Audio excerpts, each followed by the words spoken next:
할렐루야. 우리 태교원 성결교회 사랑하는 가족 여러분, 샬롬. 여러분들에게 기쁨과 평안을 드립니다. 자, 이번 주간은 오순절 성령 강림의 주간입니다. 그래서 마가의 다락방에 모였던 120명의 성도들에게 후련히 하늘로부터 급하고 강한 바람 소리와 같은 성령이 임했고요. 또 각 사람 머리 위에 성령의 불이 임했던 성령 강림 주일입니다.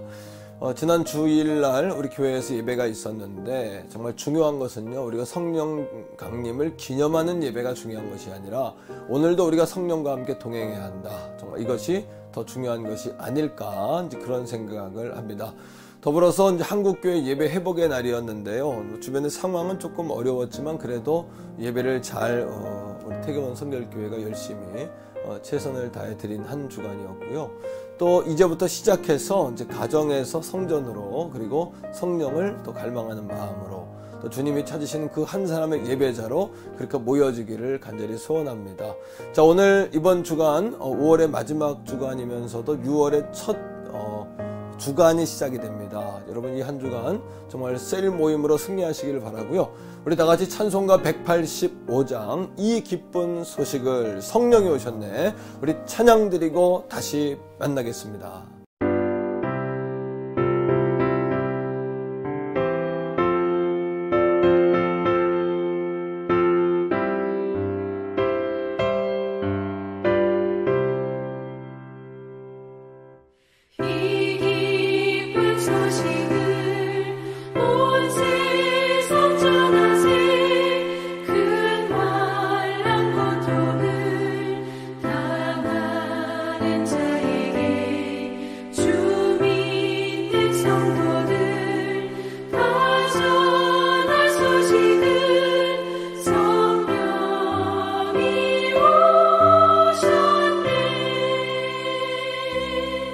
성령이 오셨네.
이제 우리가 이 기쁜 소식을 성령이 오셨네, 또 내 작은 입으로 또 증언하겠다라는 고백의 찬양을 함께 드리고 다시 모였습니다.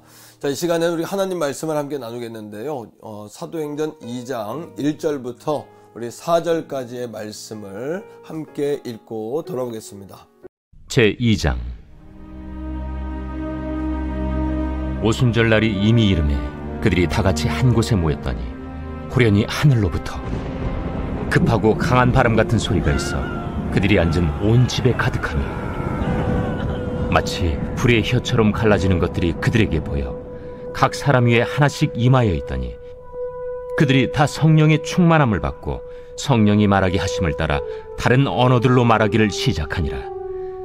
아멘. 자, 우리 기도하고 오늘 말씀을 시작할게요. 사랑의 하나님, 오늘 셀모임 가운데 함께 하시고 가정에서, 직장에서, 또 자동차 안에서, 또 이곳 저곳에서 영상과 함께 예배할 때에 성령의 기름 부으심이 있게 하여 주시옵소서. 예수님 이름으로 감사기도 드립니다. 아멘. 자, 오늘은 지난주에 이어서 성령에 관해 두 번째 말씀을 나눕니다. 성령이 부어질 때, 이런 제목인데요. 오순절이라는 것은 예수님께서 이제 부활을 하시고 40일 동안 이 땅에서 사역을 하셨어요. 그리고 승천하신 후에 열흘째 되는 날, 그러니까 다시 말하면 50일째 되는 날 성령님이 오셨다. 그래서 이제 오순절 성령 강림이다, 이렇게 이야기하는 겁니다.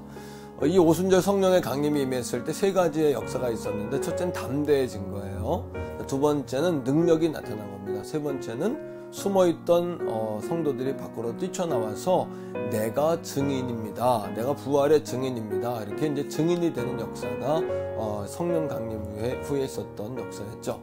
그런데 우리가 한 가지 주목할 것이 있는데, 또 조심해야 될 것이 있는데, 그게 뭐냐 하면 오랜 기간 동안 교회 안에서는 성령과 말씀에 보이지 않는 분열 현상이 있었습니다. 그 이유는 뭐냐 하면 교파 또는 교단 또는 목회자들에 따라서 어떤 교회는 성령을 선호하고요, 어떤 교회는 말씀을 선호하는 거죠. 예를 들면 우리 교회는 말씀이 온 땅에 가득할 때 하나님의 나라가 임할 거야. 이것도 맞는 말이지 않습니까? 또 어떤 한쪽에서는 아니야, 사도행전의 성령 충만으로 돌아가야 돼. 이것도 맞는 이야기잖아요. 그런데 이것이 하나가 된다면은 얼마나 놀라운 역사가 일어날까요? 그런데 계속해서 교파, 교단, 배경에 의해서 이런 불편한 역사가 우리 가운데 있었다는 겁니다. 오늘도 성령의 역사가 임하려면 우리 가운데 성령에 대한 오해의 옷을 벗을 때 성령이 임하시는 거죠. 자, 이런 겁니다. 당신은 말씀주의자입니까? 또 성령주의자입니까? 이렇게 질문을 받았을 때 만일에 여러분들이 한쪽을 택한다면 아직도 여러분들은 말씀에 대한 지식이 부족한 거죠. 자, 이런 겁니다.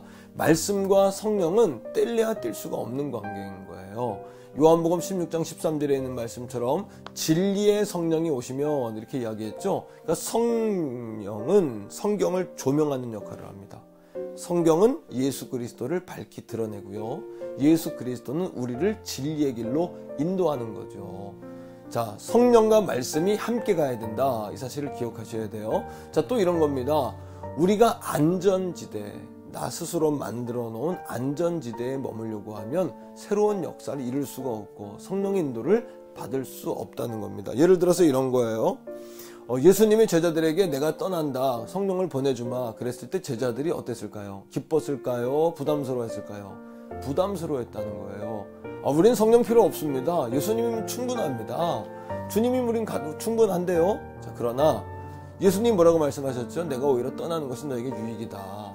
하나님의 뜻은 예수님이 승천하시고 성령님이 오셔서 우리 가운데 역사하시는 것이 하나님의 계획이거든요.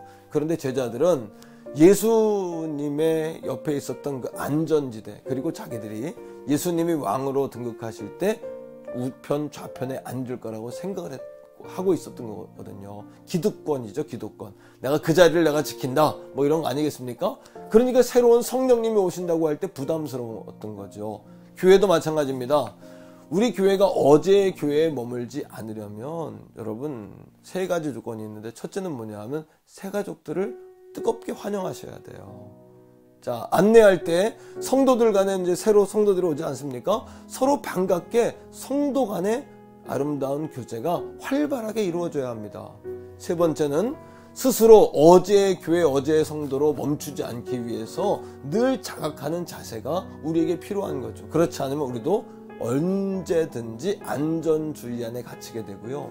또 어제의 교회 안에 머물게 된다는 사실을 기억하셔야 돼요. 자, 세 번째는 이런 거예요. 거부감입니다. 성령이 내게 오실까? 저 사람에게 성령이 임할까? 우리는 배경이 다른데, 교단이 다른데, 아마 이런 생각들이요. 또 나를 인도하는 목사님은 그렇게 강조하지 않는데 뭐 이런 생각하고 할 수 있지만, 중요한 것은 여러분, 성령님이 우리에게 오셔서 하나님의 뜻을 보여줘야 한다는 겁니다. 자, 이런 겁니다. 성령님이 오시면 또 이런 부담이 있죠. 내가 더 주님의 일을 많이 해야 되는 거 아니야, 뭐 이런 마음 같죠. 그러나 성령님이 오시면 우리가 더 일을 해야 되는 것이 아니라 우리의 일을 덜어주는 거죠. 우리를 자유하게 합니다. 우리를 인도해 줍니다. 우리에게 능력을 더해 주는 겁니다. 그러니 성령에 대해서 더 많이 알아야 됩니다. 여러분, 성령님이 기뻐하시는 게 뭘까요? 그렇다면요, 성령님은 성령님께 끝까지 초점을 맞추는 것을 기뻐하시는 거예요. 사울이 왜 버림받았을까요? 여러분, 블레셋과의 전쟁을 벌이기 전에 사무엘이 와서 제사를 드려줘야 전쟁을 할 거 아닙니까? 그런데 적군이 가까이 오자 사울이 견디지 못해서 자기가 제사를 집례하는 거예요. 그리고는 사무엘이 도착했을 때 어쩔 수 없었다, 적군이 다가오는데 어떻게 하냐, 이렇게 여러분 자기 핑계를 댑니다. 자, 여러분, 그럼에도 불구하고 성령님을 기쁘시게 하는 것은 우리의 어떤 조급함이나 판단이 아니라 끝까지 성령님께 초점을 맞추고 가는 거예요. 이 코로나 시대도 마찬가지입니다. 우리 태경원 성결교도 마찬가지예요. 성령이 허락하는 만큼 예배하는 겁니다. 성령이 인도하시는 만큼만 가는 거예요. 사랑하는 태경원 성결교 가족 여러분, 이 말씀 앞에 우리가 다시 한번 깨어나기를 축복합니다. 자, 두 번째 이런 겁니다. 성령을 근심시킬 수도 있어요. 여러분, 에베소서 4장 30절 말씀에 보면 성령을 근심시키지 마라. 자, 어떤 걸로 근심시킬 수 있을까요? 우리 안에 쓴뿌리로 성령을 근심시키는 겁니다. 31절에 악독, 분냄, 비방, 떠드는 것, 뭐 이런 것들이 나오죠. 바로 이런 것들이 성령을 근심시킵니다. 성령이 근심하시면 어떻게 될까요? 성령은 사역을 멈추시는 거죠. 세 번째는 이런 겁니다. 성령이 떠나실 수도 있어요. 데살로니가 전서에 있는 말씀인데요, 5장 19절의 말씀에 성령을 소멸하지 말며 이렇게 이야기했습니다. 성령이 떠나실 수도 있다는 겁니다. 언제 떠날까요? 성령을 존중하지 않고 성령을 모독하고 물과 기름이 분리되듯이 우리가 한 병에 담겨 있지만 물과 기름처럼 구별되어 있을 때, 받아들이지 않을 때, 하나가 되려고 하지 않을 때, 우리 교회 안에서도 마찬가지입니다. 성도 안에 서로 하나 되지 않고 그리스도 안에 사랑과 아름다운 교제를 이루려고 하지 않을 때 성령이 멈추게 되고 성령이 소멸될 수도 있다는 거죠.